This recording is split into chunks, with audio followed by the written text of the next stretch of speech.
Na ako kung sino ka, your lawyering and everything, at yung performance mo sa Congress. But I was really impressed yung pagdala mo sa kaso ng gobyerno, or at least yung nag-neutral ka man, pero nilabas mo yung totoo. Hindi ka takot sa mga oligarchs, hindi ka takot sa pera nila, at ginawa mong ikaw yung nagsasalita para sa lahat ng gustong sabihin nila hindi nila masabi at nasabi mo. There are few men, sabihin ko sa iyo, without meaning to offend the rest of the guys there na kung saan tayo napunta at kayo nagtatrabaho. You seldom see committed persons talaga sa trabaho nila. And I was, said, very much impressed by your behavior, performance, yung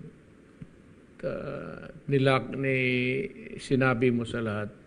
Pinalabas mo ang lahat kung ano ang mali ng gobyerno dito sa ABS-CBN na sa matagal na panahon, I said, government, and even ako, na walang, ako, pinaputok ko lang yung mga mali nila, but nobody carried the name of the Republic of the Philippines, parang doon sa Kongreso, ikaw yun. And I was very much impressed. So nagtatanong ako, you are a principled man, extremely honest, with integrity. At nung nalaman ko, kung makipag-away ka ng tao o isang korporasyon or ahensya, be it in government or outside, nakita ko yung passion mo to ferret out the truth. So kaya ako yung mismong personal nagsabi sa iyo kung sana maging senador ka, tumakbo ka. So yan ang gusto ko, manalo ka, use the passion that you have in your heart to work for the Filipino people, lalo na ako paalis na.